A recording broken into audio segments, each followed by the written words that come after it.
3 years after taking over the government, the Minnis administration finds itself dealing with what is arguably its biggest challenge to date. The COVID-19 pandemic has led to massive job losses, a staggering drop in revenue last month, and the devastation of the country's #1 industry.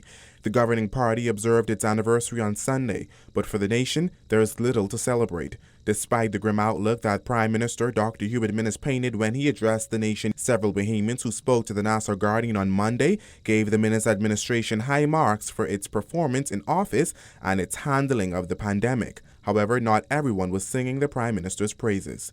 I don't think the government is doing a very, very good job because there are people that are hungry. You understand what I'm saying? There's a lot of people who are fortunate, but then there's a lot that are not fortunate at all. I would rate them at, I'll say probably a 5. I'll rate them at 30%.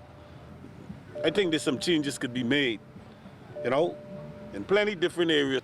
Economically, honestly, I'd probably give them, or socially, I'd probably give them a 4. I just feel as if more could be done for our society and for our infrastructure with the VAT money that's being collected. Several Bahamians have defended the government's record in office, particularly since the start of the COVID-19 pandemic. I think the most important thing most people right now is the way you handle this crisis.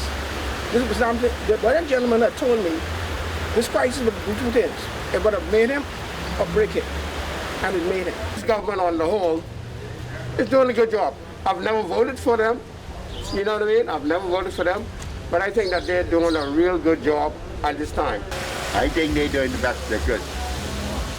I think they're doing the best they could.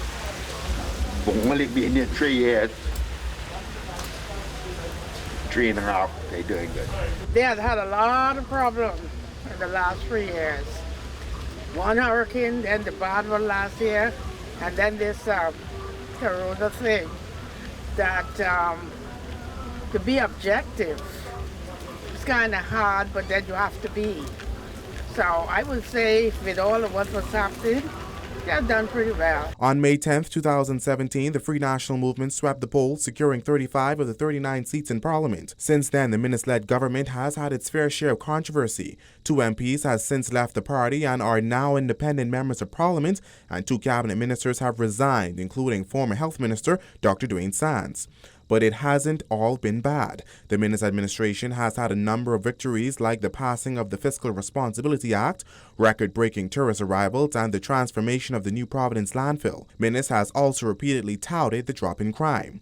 With 2 years left to the next general election, there are still a number of unfilled promises like campaign finance reform, the enactment of the Freedom of Information Act, and term limits for prime ministers, among other promises. Reporting for the Guardian News Network, I'm Berthany McDermott.